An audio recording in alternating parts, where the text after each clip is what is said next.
సుబ్రహ్మణ్య స్వామి ఆలయంలో ఎప్పుడు జరిగే నిత్యం ప్రతి మంగళవారం భక్తుల సహాయ సహకారాలతోటి నిత్యాన్నదానం ఇక్కడ జరుగుతూ ఉంటుంది. ఇక్కడ మంగళవారం ఈ అన్నదానానికి ఈరోజు ఇచ్చిన దాతలు మా పసల సత్యనారాయణమూర్తి గారు, శ్రీకృష్ణ సత్యనారాయణమూర్తి గారికి మాకు మనవడు, శ్రీకృష్ణ గారికి అల్లుడు, మరి వైదేహి గారి రమేష్ గారి అబ్బాయి, వైబోయిన రమేష్ గారి అబ్బాయి, వైదేహి గారి కుమారుడైన సోమశేఖర్ ధీరజ్ వీర హనుమ, కోడలు తేజస్వి అండ్ సాయి లక్ష్మి దంపతులు తాడేపల్లిగూడెం వారిచే ఈరోజు అన్నదానం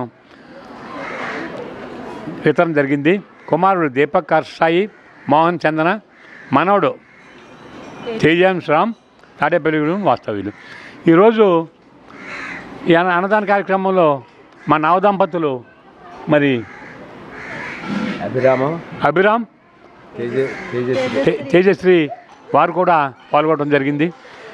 మరి ఆ సంతాన సుబ్రహ్మణ్య స్వామి మా నవదంపతులకి, మరి ధీరజ్ దంపతులకి, వారి కుటుంబానికి అందరికీ కూడా ఎల్లవేళ్ళ కూడా ఆయుర ఆరోగ్యాలు ఇచ్చి సుఖ సంతోషాలతోటి మరి వారిని దీవించాలని ఆ స్వామిని మేము అందరం కోరుకుంటున్నాం.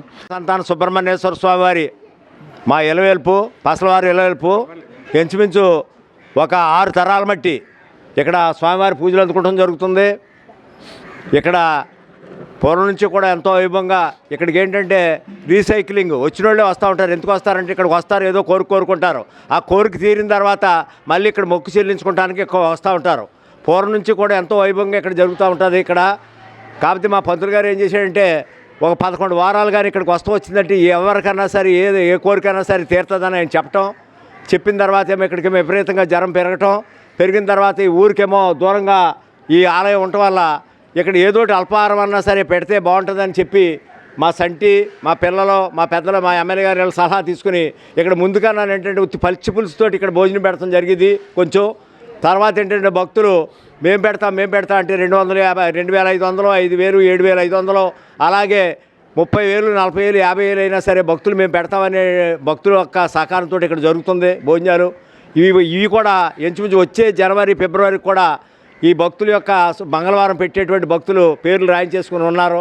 అంటే ఇక్కడ నిత్య కళ్యాణం పచ్చతోరంగా ఉంటుంది. ఇక్కడ ఏంటంటే మామూలుగా సంతర్పణ పెడుతున్నారంటే అన్ని గుళ్ళే కాదు, ఇక్కడేమో ఉల్లిపాయ కూడా వేయరు. ఇక్కడ ఉల్లిపాయ కూడా ఇక్కడ ఎవరో వేయకుండా ఇక్కడ పెడతారు. ఇక్కడ అంత పద్ధతిగా జరుగుతుంది. స్వామివారిని మనస్ఫూర్తిగా కానీ ఇక్కడ మొక్కుకుంటూ జరుగుతూ వచ్చిందంటే ఏదైనా సరే జరుగుతుంది. తేజశ్రీ అలాగే అభిరామ్ గారు, మా తేజస్వి, మా శ్రీకృష్ణ గారి పిల్లలిద్దరూ కూడా కవల పిల్లలు, వాళ్ళు కూడానేమో వివాహం సందర్భంగానే ఇవాళ మా ధీరజ్ గారు వాళ్ళు ఇక్కడ భోజనాలు పెట్టడం జరిగింది. ఈ సందర్భంలో మా చుట్టాలందరూ ఉంటారని అందరూ రావటం ఇక్కడ ఎంతో కన్నుల పండుగ ఈ ఫంక్షన్ జరుగుతూ మాకు చాలా సంతోషంగా ఉంది. వీళ్ళందరికీ కూడా స్వామివారి దగ్గరికి వచ్చి అందరూ కూడా ఆయన యొక్క దర్శనం చేసుకున్న వాళ్ళందరికీ కూడా మంచి జరగాలని కోరుకుంటూ ఈ అవకాశం ఇచ్చినటువంటి మా పెద్దలకి అందరికీ నేను శ్రీ వల్లి దేవసేన సమేత సంతాన సుబ్రహ్మణ్య ఆలయం పడమరెప్ప గ్రామం. ఈ గ్రామంలో స్వయంభూ ఇది. ఈ గుడి ఎవరు ఏర్పాటు చేసింది కాదు. బాలమావిడి చెట్టు, పుట్ట, చెరువు, అలాగే జంపి చెట్టు కలిపి ఉన్న కలగలుపు గల మహత్యమైన స్థలం అన్నమాట ఇది. ఈ స్థలం దగ్గర ఎవరైనా వచ్చి కోరిక కోరడం, ఆ కోరిక వెంటనే కూడా 11 వారాల లోపులోనే ఆ కోరిక తీరడం జరుగుతుంది. అలాగే ప్రతి ఒక్క భక్తులు కూడా ఇక్కడ వచ్చి ఈరోజు ఇందాక చాలామంది వచ్చారు. ఒక ఆయన అయితే హనుమాన్ జంక్షన్ నుంచి వచ్చారనమాట. 7 సంవత్సరాల కింద వచ్చారు ఇక్కడికి. అప్పుడు నెలకి అదే వారానికి 7,000 భోజనానికి పోతాయి. 7,000 అబ్బాయి పుట్టుకుంటే భోజనానికి వచ్చి 7,000 ఇస్తారంటాం. మళ్ళీ బాగా పుట్టడం, ఈరోజు వచ్చి ఆ మొక్కు తెచ్చుకోవడానికి ఆ రోజు 7,000 అన్నాం కదండి, ఇది 7,000 అని చెప్పి పట్టుకొచ్చి ఇవ్వడం జరిగింది. అంటే ఈరోజు సుమారు 50,000 పైన అవుతుంది ఒక వారానికి భక్తులకి మేము పెట్టుకుంటా ఉన్నాం. కానీ ఆ 50,000 కాకుండా 25,000 చెప్పినా తీసుకుంటున్నాం అందరి దగ్గర. కనవాది ఆ భక్తుల చదింపుల మీద చేస్తున్నారు. ఈ స్వామి మహత్యం ఇప్పుడు చూస్తామంటే ఒక్కొక్క గుడికి 200 ఎకరాలు ఉంటుంది. కానీ ఈ గుడికి 1 ఎకరం కూడా లేదు.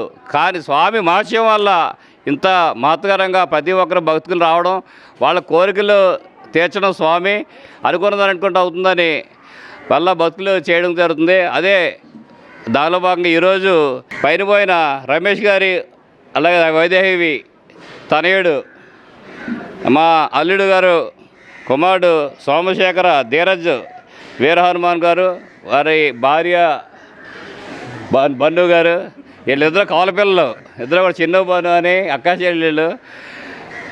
అలాగే మా చిన్న పెళ్లి నిమిత్తం రావడం అమెరికా నుంచి. ఈ స్వామి ఈరోజు కూడా రెక్కేసుకుంటే బొలిశెట్టి సీని గారి భోజనాలు, కానీ మాకు ఈ రోజు కాదని చెప్పి మా చిన్నాన్న గారు మాట్లాడి ఆయనతోటి బొలిశెట్టి సీని గారితో ఆయన కింద వారం పెట్టించి ఈరోజు మార్చి మాకు కావాలని చెప్పినందుకు మా అల్లుడు గారు లేదు అందరూ కూడా ఈరోజు సూర్య కేశవ అభిరామ్ గారు, మా చిన్నారెడ్డి గారు, బన్ను గారు, ఆ చిన్ను గారిని నూతన దంపతులు ఇద్దరు ఇక్కడ చేస్తారు కళ్ళు పండుగ. ఇక్కడే పెళ్లి జరిగినట్టు చక్కగా అందరూ బంధువులు అందరి మధ్యలో ఇక్కడ భోజనాలు పెట్టుకుంటూ స్వామివారి సన్నిధిలో ఆ మొక్కు తీర్చుకుంటాం. చాలా ఆనందంగా ఉంది. కావున ప్రతి ఒక్కరు స్వామివారిని దర్శించుకుని పునీతుల కోసం కూర్చున్నాను. ఈరోజు మా చిన్న కుమారుడైన పైబోయిన ధీరజ్ కెనడా నుంచి వాళ్ళ మరదల పెళ్లి సందర్భంగా రావడం జరిగింది. ఈరోజు సుబ్రహ్మణ్యేశ్వర స్వామి గుడిలో ధీరజ్ తేజస్వి ఈరోజు సంతర్పణ భోజనాలు పైబోయిన ధీరజ్ సంతర్పణ భోజనాలు పెట్టడం జరిగింది. ఈ సుబ్రహ్మణ్యేశ్వర స్వామి వెలిసి చాలా సంవత్సరాలైంది. ఇక్కడ సంతర్పణ వైభవపేతంగా, చాలా వైభవపేతంగా షష్ఠి అన్ని తిరునాళ్ళలాగా జరుగుతుంది. ఈరోజు కూడా భోజనాల కార్యక్రమం చాలా వైభవపేతంగా జరిగింది. దీన్ని సందర్శించడానికి మా ఇందులో భాగం చేసినందుకు చాలా ధన్యవాదాలు పాత్రులైనందుకు.